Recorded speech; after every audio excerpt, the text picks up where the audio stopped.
Hi, Eric here with CyberZeb, and I'm going to do a quick range test at 75 miles per hour with the Goodyear Wrangler Duratrac RT tires. So they're set right now at 39 PSI, 40 PSI according to my mechanical tire gauge.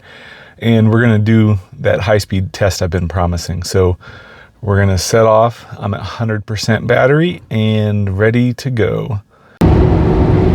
So I started my test. Unfortunately, the weather is a little sub-desirable. It's misty. There's not standing water on the road, but there's mist in the air, and that's going to affect air density a little bit. So I started my test here. I'm going 77 miles per hour. That's GPS 75 miles per hour, so I'm actually going 75. Air conditioner climate is turned off completely, and I'll only turn it on if my windows start fogging up. Unfortunately, the weather is less than desirable. There's a little bit of mist in the air. Now there's no rain and no standing water, which will really hurt efficiency, but this will still affect the air density, and air density will affect my aerodynamics, so it could have an effect. And notice that my automatic wipers actually work in my Blazer EV. In my Tesla, they never worked when it was like today, where it's really gray and overcast and just this light mist on the window. It would let my window get almost completely blocked up. These work really well. They clear it when it's just about the right visibility. So I'm happy with that. We'll go ahead and drive my round trip test, and I'll let you know how it goes afterwards. So unfortunately, I hit miles and miles of road construction where we're down to just one lane in 55 mile per hour speed limits, so I'm only going 61. As you can see, my efficiency goes from about 2.2 up to about 3 miles per kilowatt hour. So say if there's 10 miles of this, then that's going to throw my number off about 15% of that difference. So probably 0.8 times, so it'll only make a difference of like maybe like 0.1 or 0.2 miles per kilowatt hour, but it is a problem. And also the rain picked up a little bit, so yeah, here we are just driving in the road construction. So I'm just turning around here. I'm halfway through, 45.6 miles, 7 miles, 2.2 miles per kilowatt hour, and 45 minutes. So the road construction isn't going to make as much difference as I thought, because there was only maybe 5 miles of it, 6 miles, which is quite a bit, but it's less than 10% of my total miles, right? So my 10% would be 8 miles. And so the error is going to be roughly, say, 8%, 10% at most of the difference between the speed at 55 miles per hour, 60 miles an hour, and 80 miles per hour. So that difference is maybe 0.8 kilowatts, so kilowatt hours per mile. So again, the total error is going to be something like 0.1 miles per kilowatt hour or less. It is an error that's in there. It's not a big one. So we'll just see what happens when the test is finished.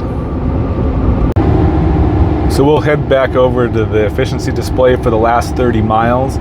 During the road construction, that dashed line is the rated efficiency, as it says right there. That means 3.1 miles per kilowatt hour. You can see when I was going through the road construction, I was about 3.1. The hills make those little ups and downs like that. And then once I was done with the road construction, you can see it went back down to around 2 miles per kilowatt hour. Where I turned around, you can see it shot way up to 8 when I slowed down, or above 8. And then when I accelerated back on, it dropped way down to about 1.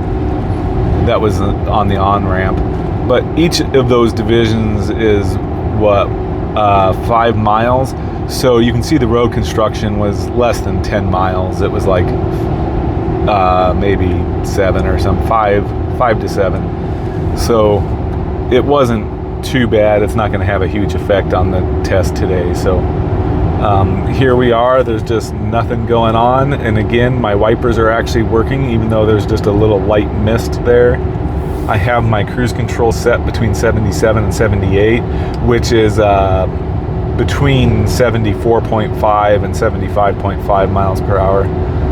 True miles per hour. So just a boring drive. There was quite a bit of traffic on the way up, but luckily it was not heavy enough to cause it to slow down much.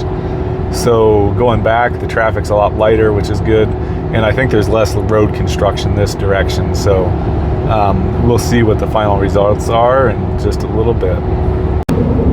So I'm just about done with my drive. You'll see I'm at 57%, so that'll probably drop another percent at most by the time I get home. 42 PSI on the tires that just naturally go up as they heat up. So a little over 90 miles by the time I finish, and 2.3 miles per kilowatt hour, so maybe 10% less than last time. There's probably about a 0.1 mile per kilowatt hour error with this number due to the slower speed in that one spot, but then the rain and such will compensate for that. If we look outside, it's typical Iowa spring. It's just been kind of misty all day, and you can start to see the fields. They're getting ready. There's a little bit of green in that one, so the farmers have been prepping them. But I know nothing about farming, so I won't comment on that. But with that, I'll give you the final numbers when I get home and give you the results. So the last little bit of regen braking as I slow down coming towards my house bumped me up to 2.4 miles per kilowatt hour. The 91.8 miles, that's a little higher than what I saw with the other tires, and that's just a difference in diameter of the tires, because these tires are just a little bit smaller, so it reports a little higher mileage. My final percentage is 56%, and I'll charge up to 100% and tell you how many kilowatt hours it used.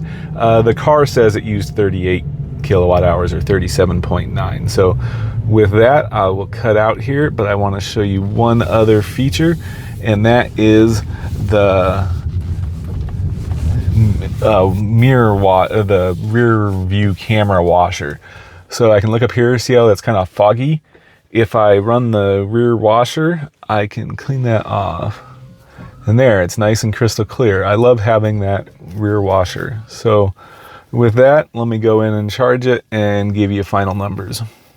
So with everything entered into Excel here, we have 40.9 kilowatt hours from the wall for my charge. This is as reported by ChargePoint, which results in 2.2 miles per kilowatt hour from the wall, or 73.3 miles per gallon E, which is just a number indicating how much energy the car is using. Unfortunately, I didn't record these numbers with the factory tires because I didn't charge right away after the test. But if we look down at the bottom, we'll see the factory tires. I did record the information from the car. So that shows that the car used 35.2 kilowatt hours with the factory tires and 37.9 kilowatt hours with the Goodyears on the same drive. This difference is less than 10% even, so it's not a very big difference. And as a reminder, the reason for that is aerodynamic drag increases much faster with speed. And tire friction is going to be your weight factor, and the weight only increases linearly with speed, whereas the aerodynamic drag increases with the square of speed. So that means that as we go faster and faster, the tires will be less of a percentage. The amount of energy they're using goes up, but not nearly as quickly as the aerodynamic drag resistance does. So that's why at higher speeds, the really aggressive tires don't actually matter as much as you would think. So it's not a big deal on the interstate driving 75 miles per hour. Where you'll notice it is if you're driving slower around town or something like that, you will get worse, and that percentage will be higher at lower speeds.